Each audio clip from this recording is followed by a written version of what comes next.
Season असल में यहाँ से शुरू होने जा रहा है। यहाँ से सीजन मेक और ब्रेक की तरफ जाएगा। और मैं सिर्फ बार्सिलोना की बात नहीं कर रहा, मैं एटलेटिको डी मैड्रिड और रियल मैड्रिड की भी बात कर रहा हूँ। और मैं सिर्फ कोपा डेल रे की बात नहीं कर रहा, मैं ला लीगा और चैंपियंस लीग की भी बात कर रहा हूँ, क्योंकि ये तीनों टीम्स इन तीनों कॉम्पिटिशन्स में अलाइव हैं। और दो ऐसे कॉम्पिटिशन है जहां पर इन तीन टीम्स में से दो एक दूसरे के आमने सामने होंगी। फॉर एग्जांपल चैंपियंस लीग, जहां पर हमें मैड्रिड डर्बी देखने को मिलेगी नॉकआउट में, और ऑफ कोर्स वहां से एक मैड्रिड टीम एलिमिनेट हो जाएगी। और कोपा डेल रे का semifinal Barcelona versus Atletico D Madrid, मतलब के एक टीम यहाँ से भी एलिमिनेट हो जाएगी। तो मतलब जहां पर भी आपने थोड़ी सी खराब परफॉर्मेंस दी, तो इसका मतलब ये है कि वो कंपटीशन जो है आपके लिए ओवर हो गया। तो भाई इसलिए यहाँ पर गलती की कोई गुंजाइश नहीं है। और यहाँ पर जो सी भी टीम ने जरा सा भी हल्का खेला, तो समझो वो कंपटीशन से बाहर हो गई। और एटलेटिको डी मैड्रिड के लिए जो है वो मुश्किलात थोड़ी सी ज्यादा हैं, क्योंकि उनको बड़ी खतरनाक गेम्स खेलनी है। और हर दो तीन दिन के बाद उनकी बड़ी खतरनाक गेम्स हैं। अभी बार्सिलोना के अगेंस्ट वो पहला लेग खेलेंगे कोपा डेल रे का, उसके बाद बिलबाओ के साथ उनका मैच है, और फिर मैड्रिड डर्बी उनको खेलनी है चैंपियंस लीग में। तो तकरीबन 5 गेम्स तो ऐसी हैं जहां पर उनको 3 दफा बारसा से खेलना है, 2 दफा मैड्रिड के अगेंस्ट खेलना है, और अभी अगला गेम भी जो उनका ला लीगा का वो एथलेटिक बिलबाओ के अगेंस्ट है। तो वो भी बड़ा खतरनाक गेम है उनके लिए। लेकिन एक चीज तो ये है कि अगर आप स्क्वाड डेप्थ की बात करो ना, और स्क्वाड की बात करो, तो मैंने पहले भी ये बात कही थी, मुझे ये लगता है कि एटलेटिको डी मैड्रिड का स्क्वाड कंपैरेटिवली बारसा और मैड्रिड से ज़्यादा बैलेंस्ड, और उनके पास ऑप्शंस बेंच के ऊपर ज़्यादा हैं। जबकि बार्सिलोना का आपको पता है कि जो 12-13 प्लेयर्स बारसा के खेल रहे हैं, उनके अलावा जो है वो बारसा ज़्यादा रिलाई नहीं करता अपने प्लेयर्स के ऊपर। नो डाउट फ्लिक के अंडर हमारे काफ़ी सारे बेंच के जो प्लेयर्स हैं उनकी परफॉर्मेंसेस काफ़ी इंप्रूव हुई हैं, लेकिन फिर भी हमारे जो मेन प्लेयर्स हैं उन्हीं से हमें काम लेना है, क्योंकि हम जो है अपने बेंच के ऊपर ज़्यादा ट्रस्ट कर नहीं सकते। और मैड्रिड का भी यही है कि उनके पास भी इंजरी क्राइसिस भी रहा है, और उन्होंने भी अपनी बेंच स्ट्रेंथ जो है वो ट्रांसफर मार्केट में ज़्यादा बनाई नहीं है। तो अब जो गेम है वो कैसे अप्रोच होगी उसके ऊपर बात कर लेते हैं। देखो यार, बार्सिलोना के लिए ये गेम बहुत ही इंपॉर्टेंट है, क्योंकि हम लोग होम पर खेल रहे हैं, और यहाँ से हमारे लिए रिजल्ट निकालना बहुत इंपॉर्टेंट होगा। पहली चीज तो ये है कि हमें ये इस बात का पता है, मतलब एटलीस्ट मुझे इस बात का पता है कि सिम्योनी किस तरह की फुटबॉल खिलाने जा रहे हैं। क्योंकि ऑलरेडी सिम्योनी ने एक गेम हमारे होम पर आकर खेला ला लीगा में, और उन्होंने हमें हरा भी दिया था। और उस गेम को देखकर मुझे 100% ये इस चीज़ की श्योरिटी है कि सिम्योनी सेम अप्रोच के साथ आएंगे, वो डिफेंसिव अप्रोच के साथ आएंगे, हराम बॉल खिलाएंगे। और उनकी कोशिश ये होगी कि अगर वो यहाँ से रिजल्ट नहीं भी लेकर जाते, तो कम से कम वो यहाँ से मैच को ड्रॉ करा लें। क्योंकि अगर वो होम के ऊपर एटलीस्ट 0-0 या 1-1 के साथ भी लेके जाते हैं, तो उनके पास होम एडवांटेज होगा, और वहां पर वो फिर उस रिजल्ट को जो है वो चेंज करने की कोशिश करेंगे। जबकि बार्सिलोना की कोशिश ये रहेगी कि बार्सिलोना यहाँ पर 2-3 गोल की लीड किसी तरह से ले ले, और बार्सिलोना इस टाई को जो है वो फर्स्ट लेग में ही किल कर दे। क्या ये पॉसिबल है? क्या बार्सिलोना जो है वो ऐसा कर सकती है कि एटलेटिको डी मैड्रिड को 2-3 गोल से हरा सकती है? तो भाई उसका जवाब ये है कि अगर बार्सिलोना को 2-3 गोल या मतलब 1 गोल की लीड भी लेनी है ना, तो मैं ये समझता हूँ कि बार्सिलोना के लिए सबसे ज़्यादा इम्पोर्टेंट प्लेयर इस गेम में 3 होने वाले हैं। उसमें एक होंगे लेवेंडोस्की, जिनकी फॉर्म जो है वो कुछ ज़्यादा अच्छी जा नहीं रही, और वो स्कोर शीट के ऊपर नज़र ज़रूर आ रहे हैं, लेकिन बहुत ही स्क्रैपी फुटबॉल खेल रहे हैं, और उनका लिंक अप प्ले बिल्कुल ज़ीरो है, और वो कॉन्फिडेंट नज़र नहीं आ रहे, चांसेस भी मिस कर रहे हैं, और वो बिल्कुल अच्छी फुटबॉल नहीं खेल रहे। और दूसरी तरफ लामीन जमाल की मैं बात करूंगा। देखो यार, लामीन जमाल की भी पिछली 2-3 गेम्स काफ़ी ज़्यादा ख़राब रही हैं, काफ़ी फ्रस्ट्रेटेड नज़र आ रहे हैं वो पिच के ऊपर। और जब उनसे इंडिविजुअली परफॉर्म नहीं हो रहा होता, तो वो ओवरडू करने की कोशिश करते हैं, वो फ्रस्ट्रेशन में नजर आते हैं। तो उनके साथ जो है वो फ्लिक को बात करनी पड़ेगी कि भाई आपको ज़्यादा ओवरडू नहीं करना। जब आपसे चीज़ें नहीं हो रही होती, तो आपको क्या करना है कि आपको पासिस के ऊपर ज़्यादा फोकस करना है। और तीसरे जो इम्पोर्टेंट प्लेयर होंगे बार्सिलोना के लिए वो मेरे ख्याल में डैनी ओल्मो होंगे।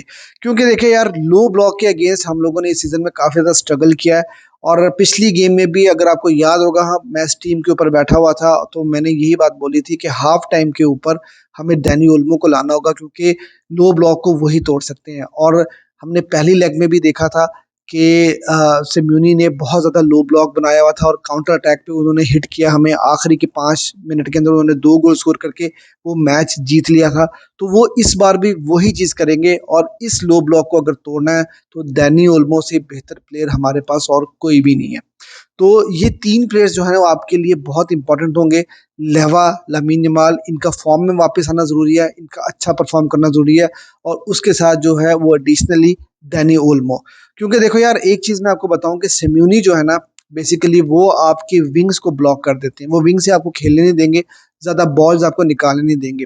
आपको अगर गोल स्कोर करना है तो आपको सेंट्रली गोल क्रिएट करना पड़ेगा। अब या तो उसमें आप शूट्स लोगे, बैंगर लोगे, तो वहां पर भी डैनी ओल्मो काम आएंगे, या वहां पे लाइन ब्रेकिंग पासेस आपको निकालने होंगे तो वहां पे पैड्री और उसके साथ साथ डैनी ओल्मो बहुत ज़्यादा काम आएंगे। और उसके बाद डैनी ओल्मो की जो एक अच्छी चीज़ है वो ये कि वो ड्रिबल भी अच्छा कर लेते हैं। तो ये 2-3 चीज़ें जो है ना वो उनकी बहुत ही अच्छी हैं। तो मेरे ख्याल से इस गेम में जो है वो डैनी ओल्मो ही स्टार्ट करेंगे और वही आपके लिए जो है वो डिफरेंस क्रिएट कर सकते हैं इस गेम में। और दूसरी तरफ बार्सिलोना को जो है, क्योंकि हम लोग देखो हाईलैंड खेलते हैं और हाईलैंड जब आप खेलते हो तो वहां पर आपको जो इशू आ सकता है वो काउंटर अटैक के ऊपर आ सकता है। और एथलेटिको डी मैड्रिड की टीम ऐसी है जो कि बहुत अच्छा काउंटर अटैक करती है और आखिरी के जो 10-15 मिनट होते हैं उसके अंदर एथलेटिको डी मैड्रिड बहुत ज़्यादा पुश करती है, गोल करने की कोशिश करती है, थ्रेट्स क्रिएट करती है। और वहां पर आपको याद होगा कि लास्ट मैच में भी सोरलोथ को लेकर आए थे वो, और वो फिजिकल भी स्ट्रांग था और उसने अपनी फिजिकलिटी का फायदा उठाया। तो बार्सिलोना को अपनी हाईलाइन और ऑफसाइड ट्रैप जो है उसके ऊपर बहुत ज़्यादा फोकस करना होगा, क्योंकि जो एथलेटिको डी मैड्रिड है उनके पास क्वालिटी प्लेयर्स हैं। अगर वो थोड़ा सा दिमाग इस्तेमाल करेंगे ना तो बार्सिलोना के ऑफसाइड ट्रैप को वो तोड़ सकते हैं। इसके साथ साथ जो इम्पोर्टेंट चीज़ है ना वो ये है कि मुझे ये लगता है कि बार्सिलोना इस गेम में कसाडो के साथ नहीं उतरेगी बल्कि फ्रैंकी डियोंग के साथ उतरेगी। क्योंकि लो ब्लॉक की टीम के अगेंस्ट अगर आपको खेलना है तो आपके पास एक और बड़ा अच्छा पासर होना चाहिए जो लाइन ब्रेक कर सके, जो बॉल को स्विच कर सके, जो एरियल पासेस बहुत अच्छे और एक्यूरेट खिला सके, और वो फ्रैंकी डियोंग से अच्छा कोई नहीं कर सकता। तो मुझे लगता है कि ये 2-3 चेंजेस जो हैं वो होंगी।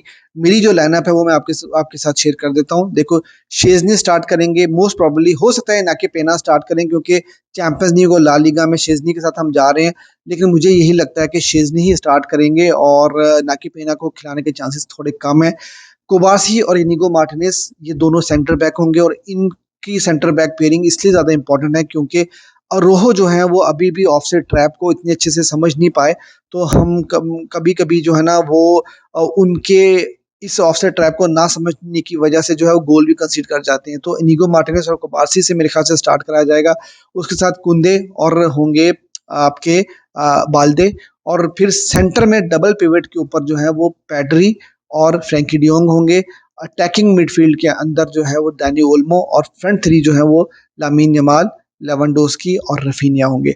अब लामीन यमाल की जो कुछ न्यूज़ आ रही है ना यार, वो कुछ ज़्यादा अच्छी न्यूज़ नहीं है। उसकी रीज़न ये है कि पिछली गेम में जो है उनको थोड़ा सा एक स्टैंप लग गया था और उनकी आपने पिक्चर भी देखी होगी, काफ़ी खून वून उनका निकल रहा था और उन्होंने ट्रेनिंग भी नहीं किया। तो मुझे डाउट है कि ऐसा ना हो कि वो मैच के लिए फिट ना हो। आई होप कि वो अवेलेबल हो इस गेम के लिए। अदरवाइज फिर यही होगा कि रफीनिया को, जैसे पिछली दफा एटलेटिको के अगेंस्ट रफीनिया को राइट विंग के ऊपर खिलाया गया था और फिर हमें फेरान टोरेस या किसी और ऑप्शन को यूटिलाइज करना पड़ेगा। तो आई होप के लामीन यमाल जो है वो इस गेम के लिए अवेलेबल हो। और इसके साथ साथ जो इम्पोर्टेंट चीज़ है वो ये कि हमें जूलियन अल्वारेस को नहीं भूलना, क्योंकि जूलियन अल्वारेस ने इस सीज़न में अभी तक अपने पिछले सीज़न के नंबर्स ऑलरेडी मैच कर लिए हैं। बहुत अच्छी फॉर्म में भी वो नज़र आ रहे हैं। ग्रीजमैन बहुत कमाल के प्लेयर हैं, बेशक कि उनका बारसा के अगेंस्ट कोई ज़्यादा अच्छा रिकॉर्ड नहीं है, लेकिन बहुत अच्छे प्लेयर हैं। फिजिकल गेम होगी और मारामारी वाली गेम होगी जिस तरह से एटलेटिको डी मैड्रिड खेलती है, और बार्सिलोना को जो इम्पोर्टेंटली है वो अपने चांसेस लेने होंगे, जिसकी वजह से मैं ये बात बार बार बोल रहा हूँ कि लेवेंडोस्की का अच्छा गेम हमें चाहिए, क्योंकि लेवा अगर अच्छा परफॉर्म करेंगे तो फिर उससे ये होगा कि बार्सिलोना अगर जितने भी चांसेस बनाती है, अगर उसमें से हम 2-3 चांसेस भी अवेल कर लेते हैं, तो बार्सिलोना को एडवांटेज होगा। आई होप कि बार्सिलोना फर्स्ट लेग में ही इस टाई को किल कर दे, लेकिन मुझे बहुत टाइट गेम नज़र आ रहा है। मुझे ऐसा लगता है कि बार्सिलोना 1-0 के साथ ये मैच जीतेगी। आपको क्या लगता है? अपनी प्रेडिक्शन जो है वो मुझे कमेंट सेक्शन में ज़रूर बताइए। और अगर अभी तक आपने मेरे चैनल को सब्सक्राइब नहीं किया, तो मेरे चैनल को सब्सक्राइब कर लीजिए और मुझे फेसबुक पे और इंस्टाग्राम पे फॉलो भी कर लीजिए।